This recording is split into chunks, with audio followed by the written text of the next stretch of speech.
you. Welcome to Children's Services Scrutiny Committee, everybody. I'll start with item 1, declaration of interest. Mrs. Rage. Anybody? Don't think there are any, Chair. Item 2, urgent business. I'm not aware of any. I've not received any, Chair, no. Thank you. Item 3, apologies for absence. Yes, Chair, we've got apologies tonight from Councillor Ishmael, but Councillor McMulkin's here in her place, and also from from Justine Bond, who's one of our lay members who represents the governors. She's not been able to come either. Thank you. Item 4, minutes of previous meeting. Can somebody move these? Yeah, move those, please. Second those. Thank you. Item 5, proposed committee work program for 2021. Yes. Susan, you want to take this? Yes, Chair, it's just the committee work programme that members agreed at the start of the municipal year. It's guiding the work of the scrutiny through till May next year.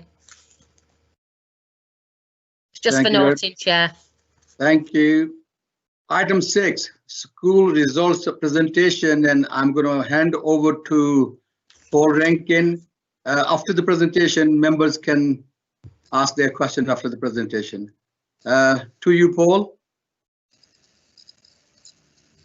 Thank you, Chair. It's Bernie Brown who's going to be taking the first part of this presentation. Sorry about that. Okay. Good evening, members. Thank you, Chair. John, I'm assuming that you're going to put the slides up. I'm just going to have a look from Bernie. Won't be a second. I wasn't sure I'd had them.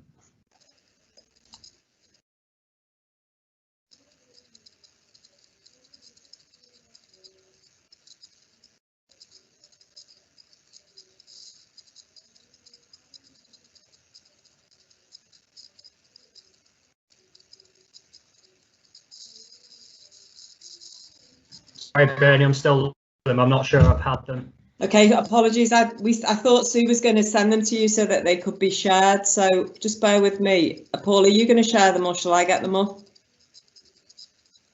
I've just sent them through now to you, John, so you should have them. Apologies, councillors. Just bear with us 2 minutes while we deal with this. The shortcomings of virtual meetings sometimes. Sorry. I think members have all received them, Bernie. I thought Paul was going to share them, actually. Have you got them now, John? Yeah, just a sec.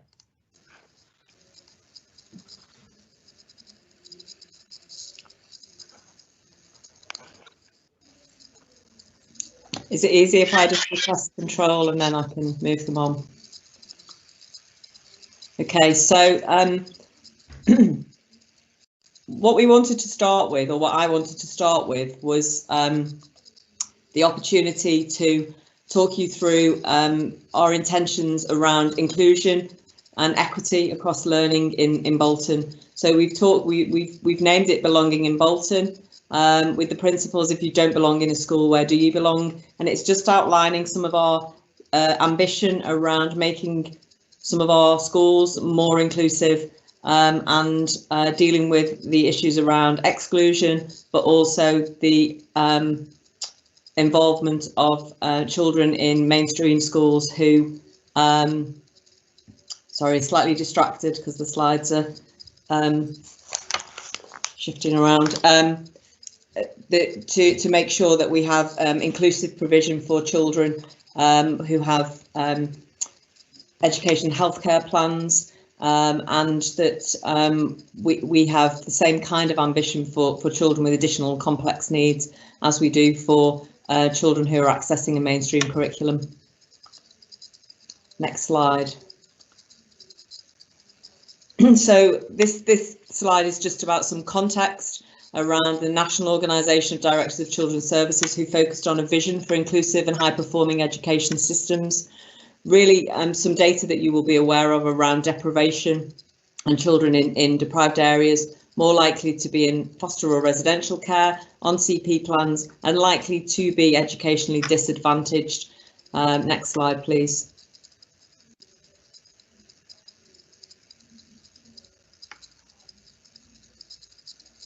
So again, local authorities have a legal responsibility to champion the needs of the most vulnerable children and to promote educational excellence and ensure fair access to school places. And for those of you that are councillors and chairs of governing bodies, members of governing bodies, this is very relevant for you to understand and be aware of.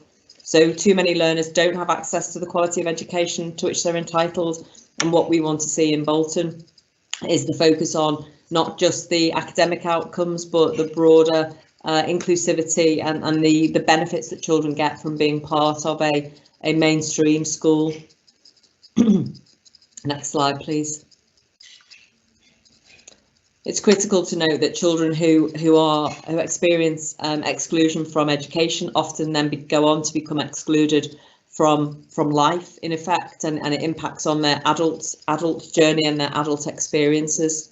So the strategic context for our inclusion strategy and the consultation that we're engaged with schools in covers a whole array of plans that you will be aware of: the 2030 vision, the people plan, which next year will be converted into a children and young people's plan, because we've now moved from a people directorate to a children's services, the joint strategic needs assessment, the joint commissioning strategy, and then a range of other school facing and partnership facing SEND strategy, early help strategy, and the school improvement and inclusive learning strategy.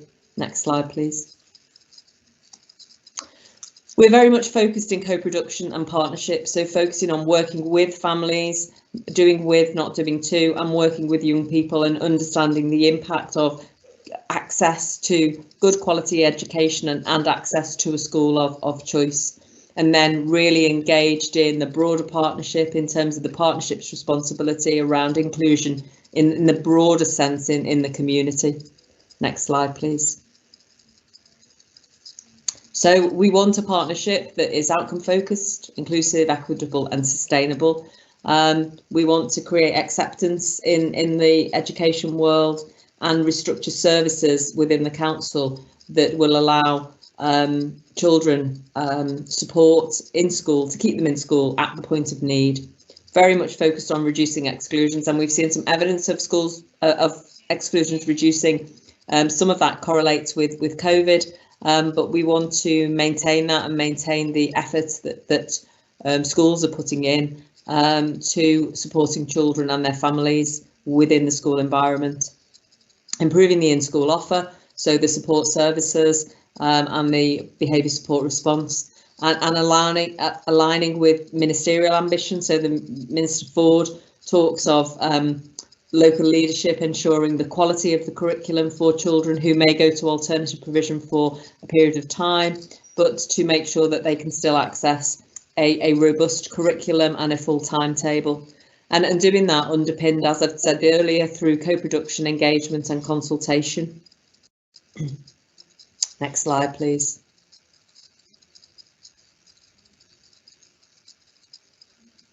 So that was just a slide summing up our current staffing.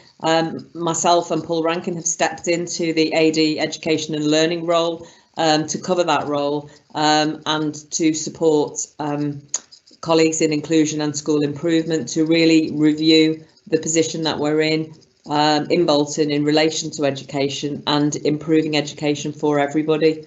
We've got some interviews happening next week and the week after to fill the roles of interim head of SEND and inclusion. We've combined that role, and the assistant director for education, inclusive education and learning. We changed the title of that role to make it very clear of the ambition in Bolton to make education much more inclusive than it is. And our interim head of the virtual school started this week and will in time be introduced to yourselves at Scrutiny, and she will be responsible for looks after children and supporting their education, and again making sure that we can provide a broad range of curriculum offers for our children who are looked after, and ensure that their experiences don't impact on their educational experience. So we've had a number of interim solutions that will be necessary till March next year. Those people have been working on strategies and supporting us to review some of the positions that we're currently in, thinking about how we might do things differently, and we're engaged in a consultation process with our head teachers in that respect. Next slide, please. So, as I've said, it's an invitation to co-produce with head teachers and partnerships. We've got a number of new roles, including Paul's role as Deputy Director. We've got the Assistant Director for Integrated Commissioning, and those recruitment processes I've just described are ongoing. We're intending to launch a alternative provision guide and a Ascend handbook in the new year, and we've sent out a SurveyMonkey questionnaire to heads and Senkos to consult on future structures for supporting our inclusion agenda. Next slide, please. So there's 7 strands of system improvement which are linked into early help and demand management. We've got place planning for schools. We've got the early years context. It's really important that we remember that education starts very, very early in a child's life, and it's important to get parental engagement, parental dialogue going so we can support children to be school ready. And also to support their improvements of their GLD, their good levels of development, that will inform how they enter into primary school and progress through their education and learning journey. School improvement and governance, we've got a very strong school improvement offer and an incredibly strong and successful governance services that really supports the robust support and challenge that exists within our school environments. Inclusion and SEND, the inclusion work does need some development, and special educational needs and development. We're working on a new offer in relation to the handbook and much more focused services, but also looking at some investment in our SEND service to make it more reflective of the scale and the demand that is in that service.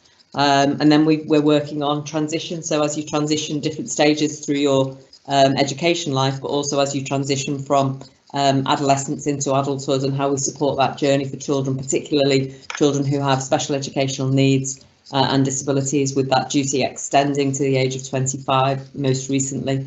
And then the broader health and wellbeing agenda, because when we're looking at a child's experience in school, we're looking at more broad elements of their experience, not just the curriculum. We're looking at their emotional health and well-being, and it's really important that we have that scrutiny and extended offer in relation to that, because children who perform poorly in school generally perform poorly in the community and in life. They will be excluded potentially. They are more likely then to end up in care and the criminal justice system. So the demand management that we talk about in social care is very, very heavily linked to the effectiveness of our education system in supporting children who are the most vulnerable. Next slide, please. So a strategy for inclusion is next, co-produced with schools. A self-assessment process to inform future structures. So what exists already, how effective is it, how useful is it in individual schools, as well as the council offer. Clear delivery objectives and success measures. What do we want to achieve? What do we want to be different? How will we know it's different, and what will the impact be on children? Agreement of high needs funding and funding formula. So we're in dialogue with the head teachers around the funding formula to access 0.5% of designated schools grants to support the funding of support services and the school facing offer.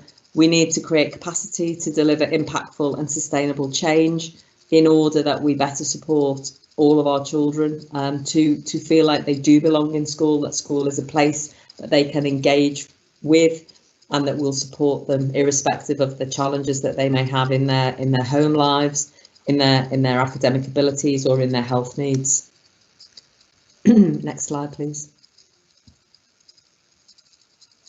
So some indicative priorities for our strategy, and I leave those there for you to consider. I think they sum up quite well what would be our strategic ambition in relation to an inclusive and equitable education strategy. Next slide, please. Again, success measures, so some indicative measures around, well, what would we be looking at if we were moving to an inclusive approach? So it's fairly obvious ones: reducing the number of permanent and fixed term exclusions and increasing attendance, closing the attainment gap.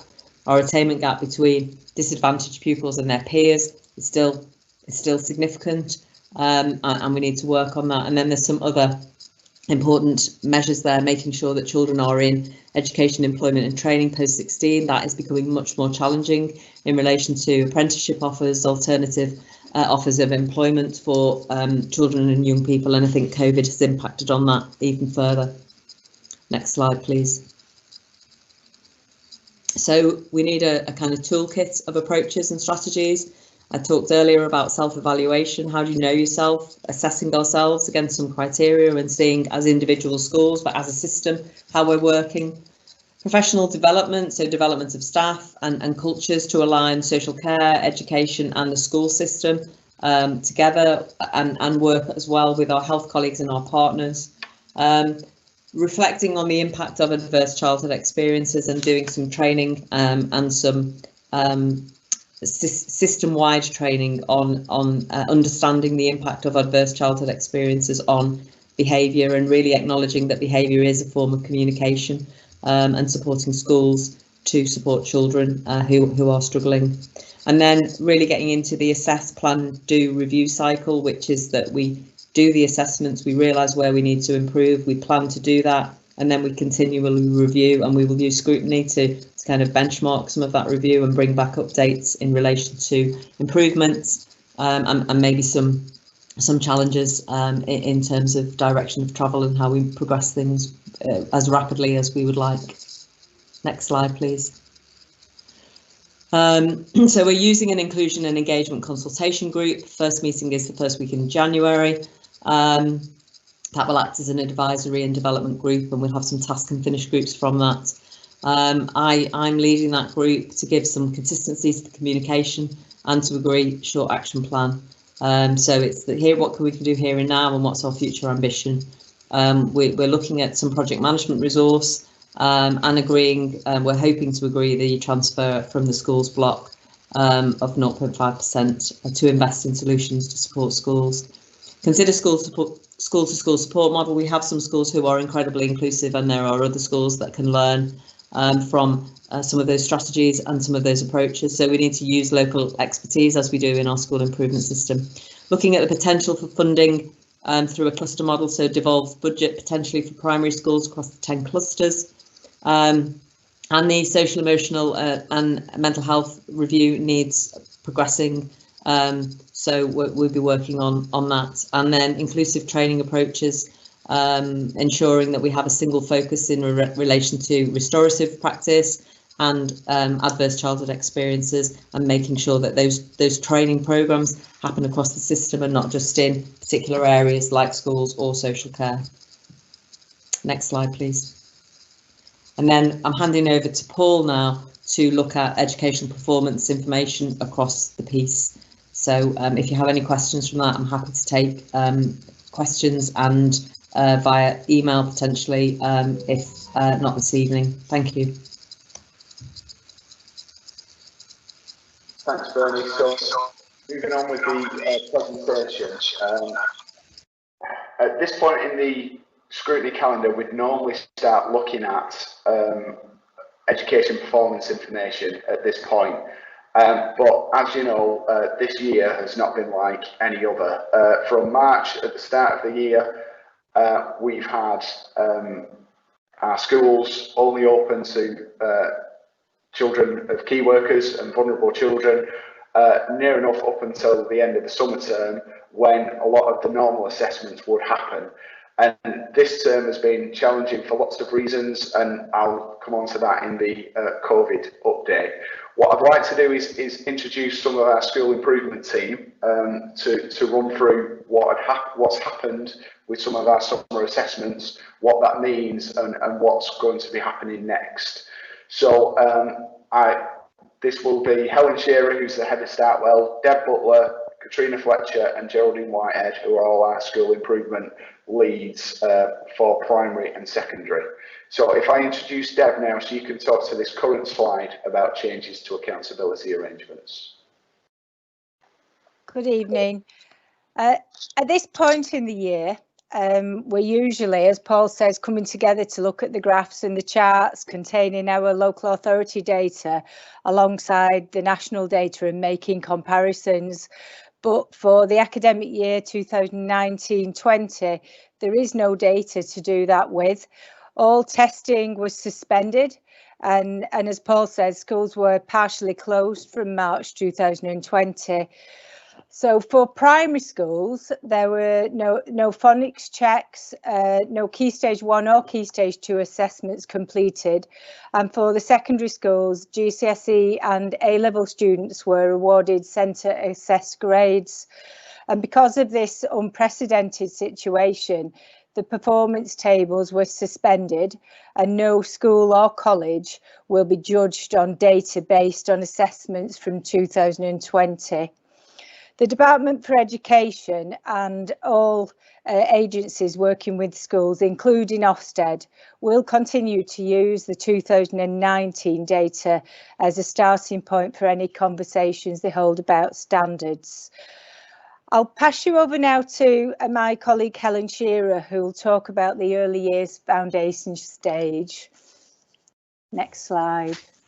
Thank you very much. So just like Debs was just saying there about all the suspension of the performance tables that schools usually submit. It was the same for the end of the early years foundation stage. At the end of reception, that there was also no recording of the good level of development. However, I thought it might be helpful that I just let you know some updates around some of the take up of funded places, and some of this is due to the impact of COVID. Our funded places for our vulnerable 2-year-olds this autumn term 2019 was at 71%. It's reduced this term to 58%, and we think that that's down to parental confidence and the work that needs to go on to support families to encourage their 2-year-olds to access the provision across the borough. 3- and 4-year-old funding is also marginally reduced, as is the take-up of 30 hours funded places for working parents. Just as I was saying there, just as Debs was saying there, the good level of development outcome at the end of 2019 is still our benchmark. I think the next slide that we're going to go on to in a moment, we'll be sharing some changes in the actual curriculum. But I also just wanted to draw attention to the fact that we have now in Bolton launched the Early Years Integrated Communication Language Pathway, which is at a real pivotal point, because I think the concerns that there have been around supporting our most vulnerable children and our disadvantage gap, and understanding the impact that COVID has had on children's social emotional well-being. All early years learning is really pivotal to sound communication and language development. So I think it's really timely that we've actually now launched that pathway. And then just to note that also, just as we were talking around outcomes, Ofsted inspections had also been suspended in terms of new inspections to get grading. So just want to share that 95% of early years settings and 100% of our maintained nursery schools are judged to be good or better. Next slide, please. So the year ahead is quite challenging, because the figures that we're going to get at the end of the summer to be able to look at the good level of development for this year is going to be an incomplete data set. And the reason for that is that the government is introducing changes to the early years foundation stage and the curriculum that all early years settings currently follow. This will mean that 2019 was our full data set to be able to sort of look at the good level of development across Bolton. We've currently got 28 of our Bolton primary schools who are working as early adopters to look at the revised EYFS curriculum and to test that out. they are going to share the learning and experiences that they've had across the primary sector, so that we can support schools as they get ready to introduce the new EYFS curriculum from September 21. The early adopters sharing that learning will be really helpful to help everybody prepare as we roll out training, as we receive that from the Department for Education. It's going to mean that we're starting with a new data set moving forward from 2021 that isn't quite comparable to previous years. Next slide, please. So with that in mind, I just wanted to share some of the priorities for early years, and just as Bernie said, how crucial this stage of teaching and learning is, particularly around parental engagement and supporting parents as partners in supporting early years education. We're going to continue our focus on that school readiness, partnership with schools and early years settings and wider partners to really focus around that attainment gap. Obviously, the sooner we can close that, the sooner we can help children be school ready and ready to start their Year 1 and national curriculum. We are doing some work about identifying specific cohorts and neighbourhoods to do some targeted activity. We started this last year, and we're going to continue those gap narrowing projects, working with schools and settings with the highest number of children, the highest number with disadvantaged children, again having a real focus on communication and language and phonic awareness as well. The implementation of the integrated communication and language pathway I've already mentioned, but we recognise that reading and writing float on a sea of talk, so we do need to have that increased focus on early communication and language development, and a focus to reduce the word gap. So there are going to be some really sort of key universal messages that are going out to support all practitioners who work in early years. That's across all partners, including health colleagues. And we're also introducing more targeted specialist sort of parent and child interaction groups. We do have our integrated early communication and language service that are really focusing on that partnership between colleagues in the 0 to 19s public health service right across early education provision as well. I think I'm now going to be passing back to Deb Butler.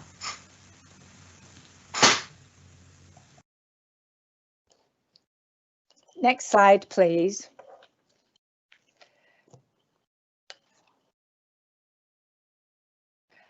I'm going to update you now on the position for Key Stage 1 and Key Stage 2 national curriculum assessments in primary schools for this academic year. It was clear from the beginning of the academic year that it was always the government's intention to recommence testing and teacher assessment for 2020 and 21, and we've just very recently, just at the end of last week, had information through with more detail of what this will look like for primary schools. The phonics screening check for Year 1 and for any Year 2 children who have not met the standard will take place. The Key Stage 1 tests for reading and maths, however, have been suspended, and teachers will make teacher assessments for reading, writing and maths at the end of Key Stage 1. Key Stage 2 tests for reading and maths will go ahead, but the grammar, punctuation and spelling test won't take place for 2021, and teachers will be required to make teacher assessments for reading, writing and maths at the end of Key Stage 2, but not for science. The Year 4 multiplication test, however, will be optional. At the beginning of the year, the Department for Education did make a statement to acknowledge that they recognise that children have missed a critical period of education in 2019 and 20.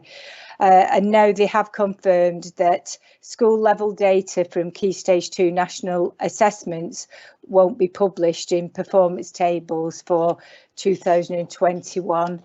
The slides appear to have moved on quite quickly. I think you'll have to go back to 2 slides. for my colleague Geraldine Whitehead, who's going to explain the situation now for secondary schools and colleges. Yes, that's the right slide. I'll hand over to Geraldine now. Thanks, Deb. Good evening, members. I'm Geraldine Whitehead, Head of Strategic School Improvement, working with our secondary schools. I'm going to talk to you about our NEET, so not in education, not in employment, education and training, and not known figures, and also what happened this summer in terms of GCSE exams at the end of Key Stage 4 and A-level exams at the end of Key Stage 5. If I start with examinations this summer and what happened, so as Deb said, GCSE and A-level exams didn't take place. They couldn't, as schools weren't open to all students due to the national lockdown. And I'm sure you will remember seeing in the press the discussion and coverage of how grades were being awarded. Initially, the DFE, working with Ofqual, the exams regulator, developed an algorithm which was essentially a formula that would decide what results young people should be given. It then became very obvious that wasn't fair, and some young people were being disadvantaged and given incorrect grades that weren't a true reflection of the hard work that they put in during their time in school or college. The decision was then taken by the DFE to move to centre assessed grades, and it's important to understand that it was centre assessed grades and not teacher assessed grades. So schools were asked by the centre for their teachers to put forward a process to suggest a grade that would have been achieved if the students had sat an examination in their subject. Schools then went through a rigorous moderation of these grades and sent them off to the regulator. Young people were then awarded grades which were either the centre assessed grade that was put forward by their school or college, or the grade from the original algorithm, whichever was the higher. There's no doubt that everyone, both locally and nationally, got better grades, but it would be unfair to do a direct comparison, as Deb mentioned previously, to previous grades, as they weren't calculated using the same system this year. Hence why the DFE and Ofsted are saying this year's data cannot be used to judge individual schools or local authorities. The most important thing is that young people weren't disadvantaged in the end, so they were able to move on and to progress into the next stage of their lives, whether that be college, employment or university. As a borough, our progression figures at 16 from year 11 are very high. So last year, 96.4% of our year 11 learners progressed into a positive destination.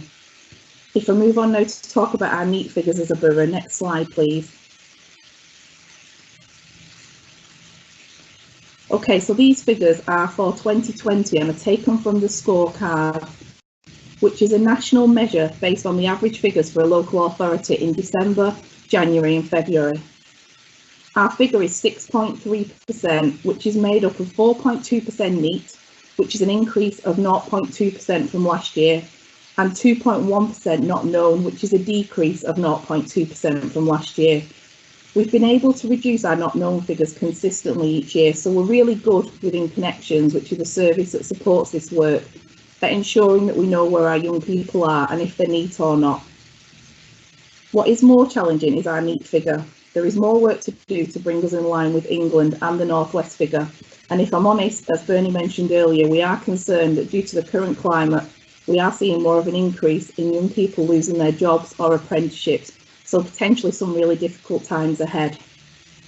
At Connections, we support young people by providing them with careers, education, information, advice and guidance, which can involve helping them to look for a job, apply to college, or for an apprenticeship, update their CVs, mock interviews and employability skills. Next slide, please.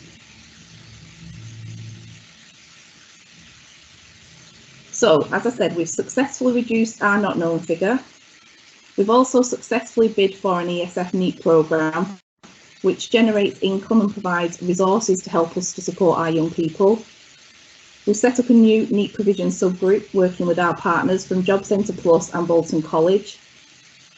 We also attend Bolton's Work-Based Learning Network and discuss with providers what provision is needed within the borough. And we're involved in the Greater Manchester Young People's Guarantee, which is being led by Andy Burnham and is looking at how we can support young people with the recovery and moving out of being NEET during this time.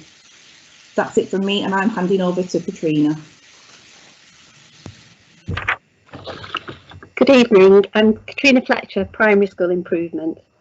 Looking forward now into this academic year, we've had updates from early years, from primary and secondary in turn, and I'm now going to refer you to a cross-phase project we're undertaking this year focused on reading.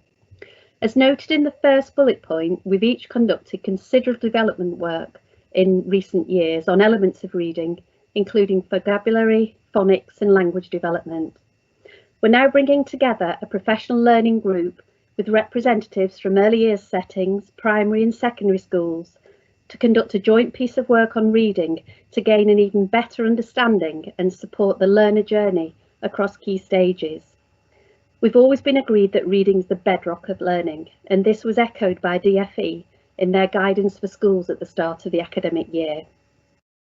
Whilst there's considerable expertise and experience amongst our teams and amongst our school representatives comprising the project group, we're outward looking to ensure that we draw on the latest research and specialist input. So together we're accessing training from a leading expert on reading on a piece of work called Closing the Reading Gap, which we'll then use as a catalyst for our bespoke actions and development work. Thank you, and I think I'm now handing to Paul Rankin. And that's the end of the presentation. So quite happy to take questions from any members on any of the points that have been raised there, covering Bernie's slides obviously and the school improvement updates from the last few months. Okay, I've got quite a few people who have indicated to speak, so I'll start with the Councillor Madeline Murray. Councillor Murray. Thank you, Chair. It was on the original slides on the second page of the policy context. There's loads of information on both presentations, and I thank you for that. The little nagging bit that I have is I think most of us believe in inclusion into mainstream schools. But in the past, it's been quite difficult, whether they're international new arrivals or send children, to actually get them into mainstream schools, not because mainstream schools actually don't want them, but Ofsted in the past have judged them as well. They also figured that the numbers and the performance would go down. I just wondered if Bernie is confident now that that won't happen, because I think lots of us do agree with about the inclusion programme. Thanks, Chair. I think that importantly, what we're trying to focus on is having a robust expectation of our provision, and as I said, making school a place where everyone belongs. And in fact, Paul and I have just come off a call from the new regional HMI for Ofsted, talking through the inclusion strategy and our ambition. And clearly there is a ministerial direction that places the onus on schools to include children, and on where they do end up being excluded, for the quality of that curriculum that they're offered to be more robust, to be focused more on a level of academic attainment. Not always possible to focus on children with additional complex needs getting a whole raft of GCSEs, but this is about seeing education in the round, and seeing children as being able to thrive in a supportive environment that allows them access to a robust curriculum, but also is supportive and understanding of complexity of behaviour, and that we as a system, as the LA, have some infrastructure where we can support the schools at the point of need to retain children. And I think that's the difference, that we're looking at our systems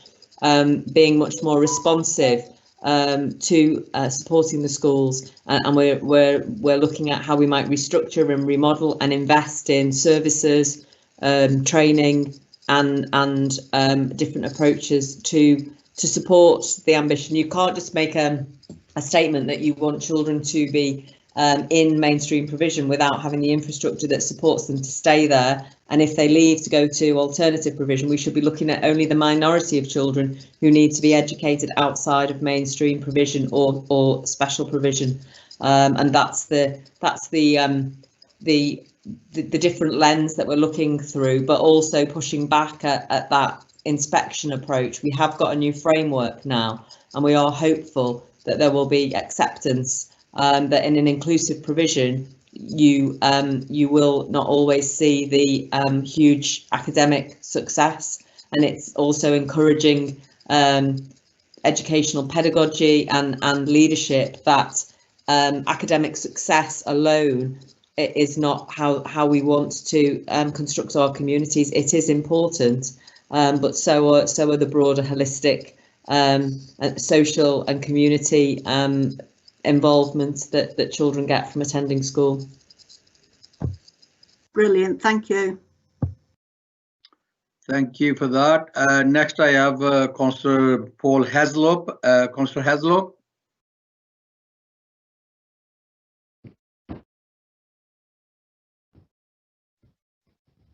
Thank you, Chair. Yeah, I've got a question to them all actually. Just about terminology through clusters. You talked about clusters, 10 of them. What are they? That's question one. Question two, you talk about.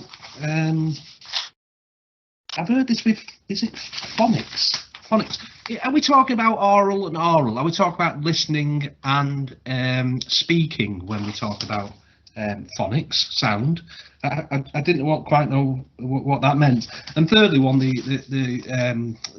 the question of substance really. 0.5%. Is that the total that you were talking about? The 0.5% of the block. Now I presume this is the grant from the Department for Education. Am I right or wrong? And what I would be I'm looking at is we obviously want schools to be successful. And some of the most successful schools should be rewarded for that and encouraged. I also understand the need to facilitate the schools that are below average. But I am concerned that taking away potentially from successful schools could impact on them. Could you help me with that as well, please? Okay, thank you.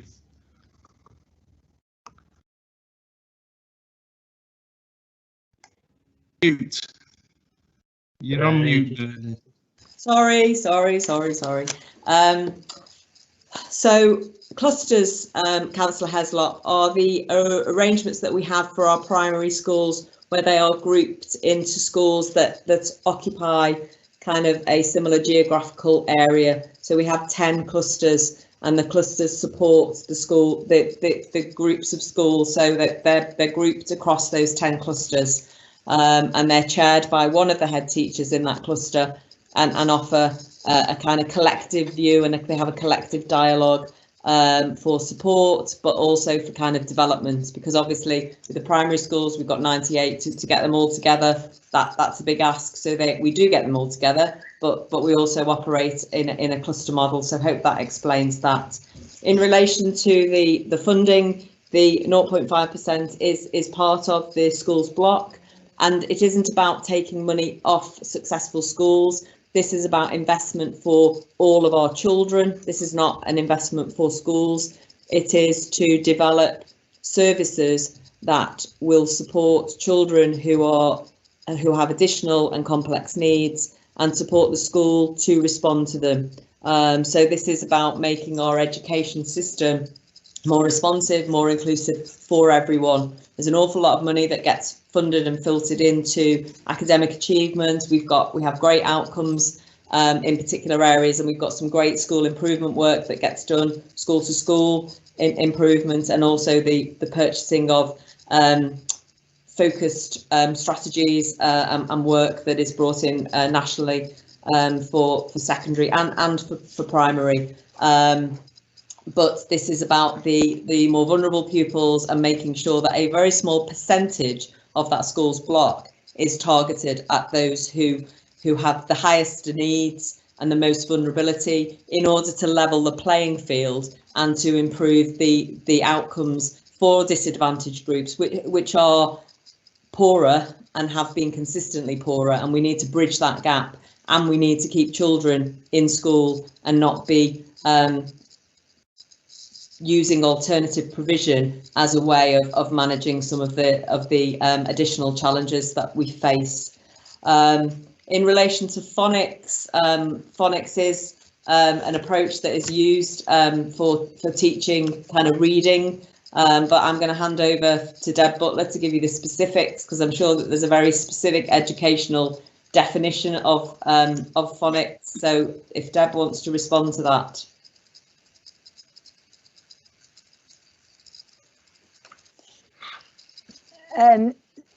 The question is it about how do schools teach phonics, or what is phonics? I think it was, I couldn't hear very well.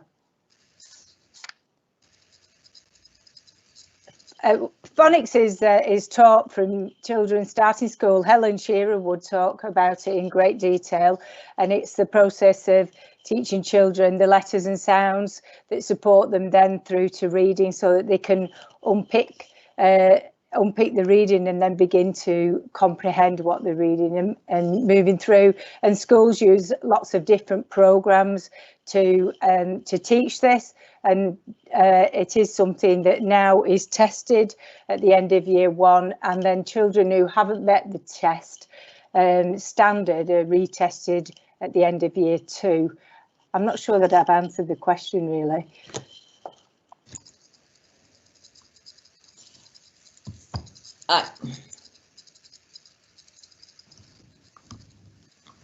Sorry, I lost you there for a minute. I missed most of that, Bernie. So I'll try and get it on the when it's. I've just got, because of communication problems, technical problems, I missed an awful lot of that. I'll try and catch it on when it's on YouTube. Sorry about that. It's okay. If you've got any particular follow-up questions, Councillor Heslop, if you email me, happy to respond to them. Right, and I'll send you a definition of phonics through. Yeah, that was the bit. I think I missed that bit. I got you a bit of the substantial question. So phonics is a way of teaching children to read and write. It helps them to identify the sounds that distinguish one word from another.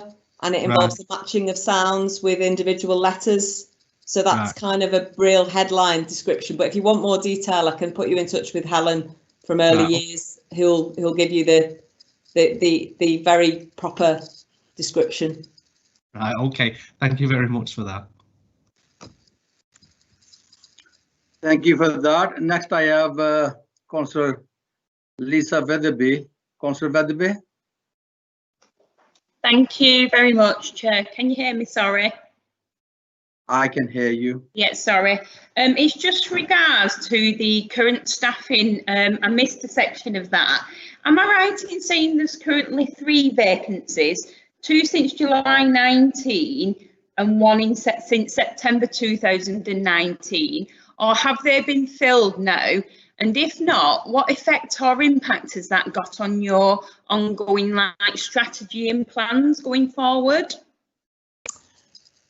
So we have had the assistant director vacancy, and we've been doing a piece of work around whether or not we were going to continue with our head of SEND and a head of inclusion. So the head of inclusion was a separate role, and also our head of school improvement was a part-time role. The heads of school improvement have been filled by some internal promotions and new arrangements. The head of the virtual school has been filled. We went out to advert for the head of the assistant director of inclusive education. We weren't able to appoint, so we went back out to advert, and we then made a decision to combine the head of SEND and inclusion role. And that has been out to advert. What's been the impact? I think that the impact has been that Paul Rankin and I have taken on the responsibility of covering many elements of the senior strategic roles, and I think the feedback is that we've done that pretty well. So I think that has it impacted? It's impacted in the sense that we probably could have done things faster if we'd have had being able to appoint a senior strategic lead. But I think we've engaged in some really positive, constructive consultation with head teachers, and we are in a strong place as we go into January to think about a co-production of a new inclusion strategy with heads and with the system. In relation to the other elements of the system, we have had some interims working for us to focus on reviewing and almost self-assessing where we are and where we need to be in relation to SEND, and we've seen some real traction in the special educational needs strategy, particularly around preparation for adulthood and our joint commissioning agenda, which has been supported by the new appointment of the integrated commissioner, who's added a huge amount of value to our commissioning arrangements.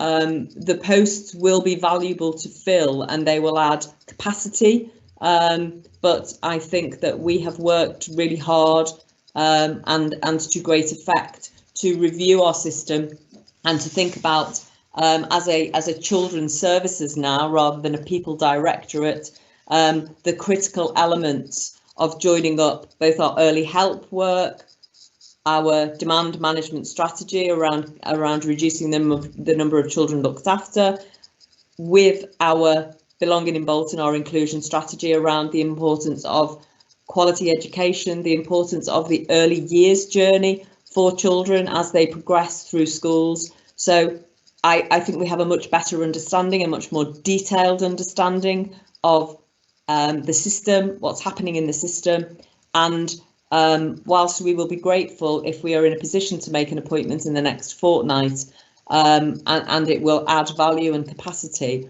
I think it has given us opportunity to have a much greater understanding as a leadership team of what the issues are and why we need to improve them. Thank you very much for that, Bernie. That means you've been very, very busy. It does. Thank you. Thank you. Thank you. Councillor Ishmael, did you have a question or were you just highlighting the audio issue?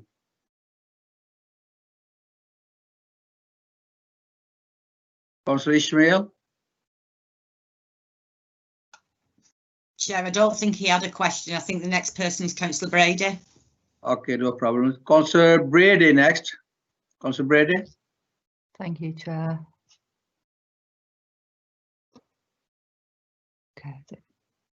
Okay, thanks. Thank you, Chair, and thanks for those presentations. An awful lot of information on them. I think quite a bit too much for me to take in at the moment. Going back to Councillor Heslop's question, you mentioned clusters. So these clusters aren't geographic, are they? By I don't know what forms the cluster. Is it demographics or what?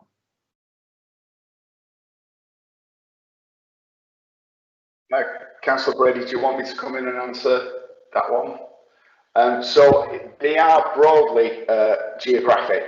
So there's 10 clusters of primary schools across all across Bolton, and they basically is head teachers that work together to share basically knowledge, share good practice, and look at ways of peer-to-peer support. And that forms the basis of the primary heads partnership.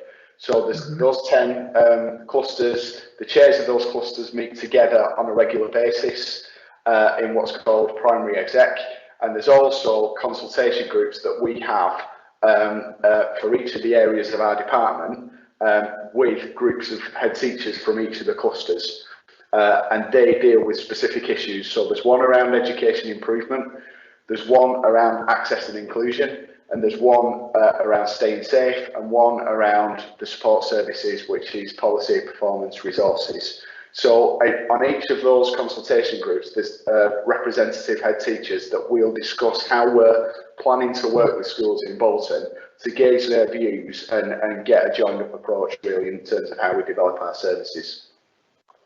Okay, that's great. Well, my next question is, when we talk of a level playing field, are there differences in what a local authority controls schools and academies?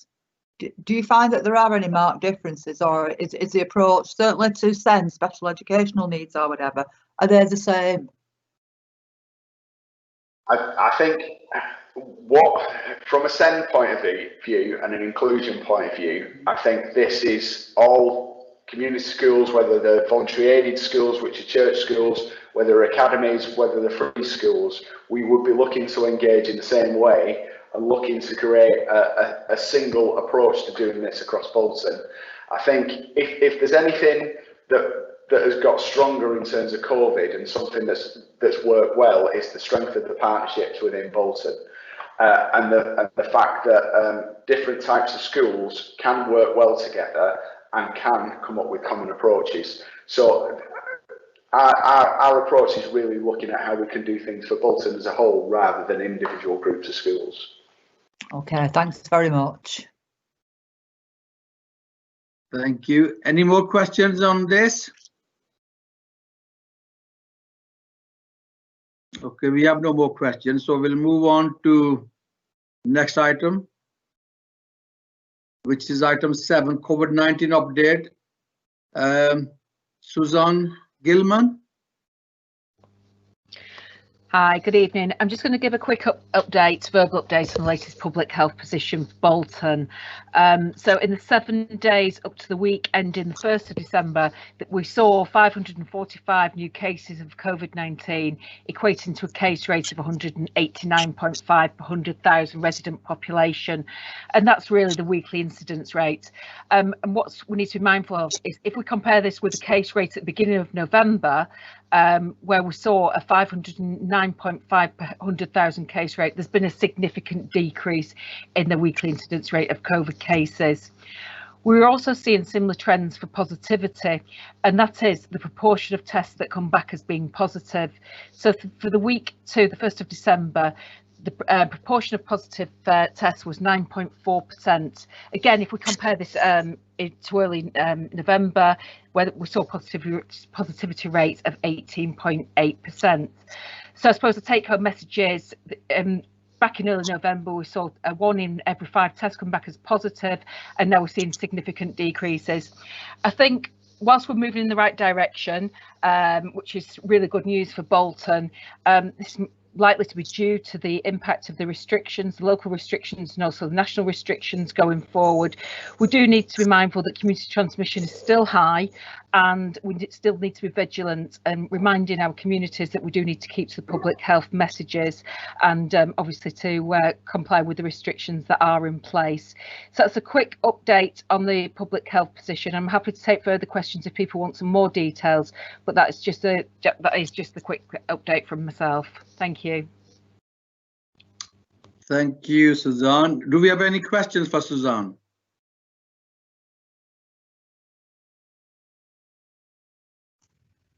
Question from Councillor Donaghy. Donaghy. Okay. Councillor Donaghy.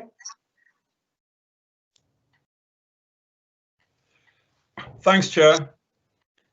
Suzanne, another one for you, which you probably won't be able to answer. It has been announced today that the immunisation programme will begin tomorrow, and one of the hospitals that was mentioned was Salford Royal. Obviously, Bolton at one stage had the highest figures for COVID in the country. When are we likely to see the vaccine at Royal Bolton for our citizens here in the town? Or will they have to make their way into the city centres? I realise that a lot of this depends on the capacity of the individual hospital to be able to deliver the vaccine, and more importantly, to store it at this very low temperature that's required.